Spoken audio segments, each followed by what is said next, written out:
Okay, so I haven't been talking much about this right-wing journalist named Andy Ngo. It's spelled NGO. I've been told it's pronounced no. I'm going to pronounce it that way today, and I'm going to talk about him today a little bit. Now, I know for a fact that a significant portion of my audience has not even heard of this guy. They're not aware of the controversy involving Andy Ngo. But at this point, I think it does warrant a discussion, even if you haven't been following the story. Because Andy Ngo is just the worst kind of right-wing grifter. That's what I've learned over the last couple of months. So I'm going to explain the entire thing to you. Andy Ngo is an early 30s, 32, 33-year-old right-wing journalist. His parents came to the United States from Vietnam. He's an Asian American. He was born and raised in the United States in Portland, Oregon. And he was known prior to June of 2019 in some niche circles for writing for a publication named Quillette. And in June, he was propelled to significantly more notoriety and fame because he was assaulted at a protest by Antifa protesters in Portland, Oregon. There was a right-wing Proud Boy march in Portland, Oregon. There was an Antifa counter-protest, and Andy Ngo was there. And he was attacked. He was punched. He was milkshaked. I mean, really bad stuff. I unconditionally denounced it. I haven't talked more about the broader Andy Ngo stuff, but the attacks on him, I denounced. I'm against violence. It's horrible. We shouldn't be doing this to anyone, period. Okay. And people were saying, oh, Andy Ngo was baiting Antifa to attack him merely by being there, because people know what he's written in the past. Okay, that all may be true, but the violence is completely out of line. I'm against the violence, period. Horrible, full stop. No other qualifiers are necessary. Now, when that happened, when he was attacked, of course, predictably, he immediately got a media round of interviews as a result. And the media interviews mostly set him up to talk about how violent the left is and how bad Antifa is. He was on Dave Rubin's show. He was on Joe Rogan's show. I think he was on Fox News. He was all over the place. And fascinatingly, a lot of the coverage was identity politics coverage, saying, look at this small in stature, gay Asian guy who was attacked by left-wingers, even though he checks identity boxes that the left should be defending or in favor of or whatever. I mean, it's a total identity politics argument. We know that the right claims to be against identity politics, except when they're for it, because it benefits them in some way, shape, or form.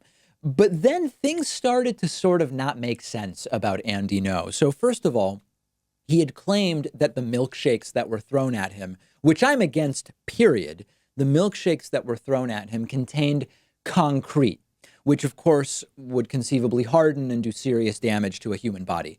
But there appears to be no actual evidence that there was any concrete there. So that started to be sort of a weird thing.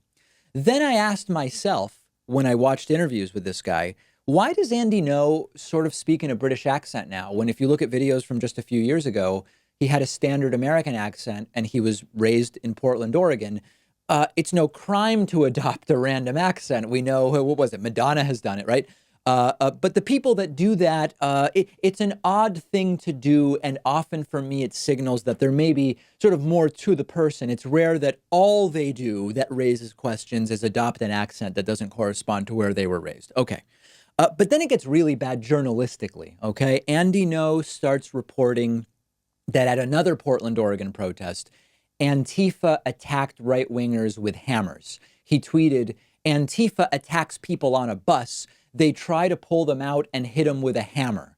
And from the video he posted, it sort of maybe seems plausible, but very quickly more videos surface.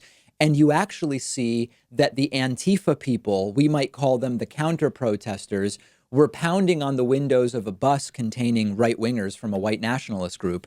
And it's actually the right-wingers in the bus who introduce a hammer, literally the opposite of what this guy Andy Ngo reports. And the people on the bus, again, they were either right-wing American Guard, which is a right-wing white supremacist group, or maybe Proud Boys, or a combination of the two. So the story is literally the opposite of what Andy Ngo reports.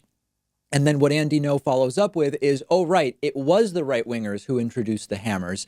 but they were doing it in self-defense, which is now a completely different story. I mean, really a grifter tweeting, quote, "The mob rushed the buses as they were trying to leave and began attacking the vehicles with concrete. Before attacking the people inside, the buses could not continue driving because protesters were standing in front." In that context, the use of the hammer may have been in self-defense. So this is not a good faith actor. He first reports that Antifa brandished hammers. Then when it becomes undeniable that it was the right wingers who brandished the hammers, he says, oh, right, that's true. The opposite of what I reported is true, but it was plausibly in self-defense. So not a good faith actor, even though he's being lauded by the right. And then the cherry on top is that he now has been caught on video commiserating with a far-right group that was planning violence, and he never reported that they were planning this violence. The group is called Patriot Prayer. They were planning violence. Ngo is on video hanging out with them as they plan it. He reported nothing. And now it has been announced that he is no longer with Quillette, the publication for which he worked. Now, Quillette is saying that the separation is not directly related to the fact that he's been exposed as commiserating with right-wingers planning violence and said nothing about it. They say he actually left Quillette weeks ago and they're only announcing it now. Maybe that's true. Maybe it's not. I don't know the truth of that.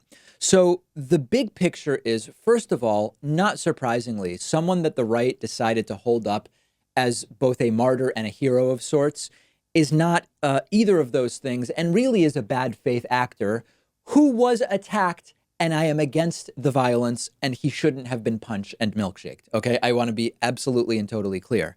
But when you put it all together, I just see a troubled guy, quite frankly. The combination of his completely dishonest and contradictory reporting, again, the starting to speak with this British accent a couple of years ago, which I know people will say, David, that doesn't really mean anything. I agree, it's a detail, but if you zoom out and look at the big picture here, taken with anything else, to me, it signals a troubled and confused person. And this is someone that we are better off seeing for what they are, which is really an unreliable and very partial right-wing. We can use the term journalist, we can use the term activist, we can use the term analyst or commentator. I don't know exactly what term to use, but now that we've sort of let it all play out over the last couple of months, I think the truth of Andy Ngo is surfacing. And I've even seen tweets and retweets from people who interviewed Andy Ngo and gave him the platform to talk about how bad everybody is to him and how bad the left is and all of this different stuff. They are even pointing out that things have certainly turned and taken a different direction with Andy Ngo. If you don't care about this guy or didn't know about him and quite frankly continue not to care, fair. I totally understand that. If you've been following this, I would be curious to hear from you. I'm on Twitter at @Pakman.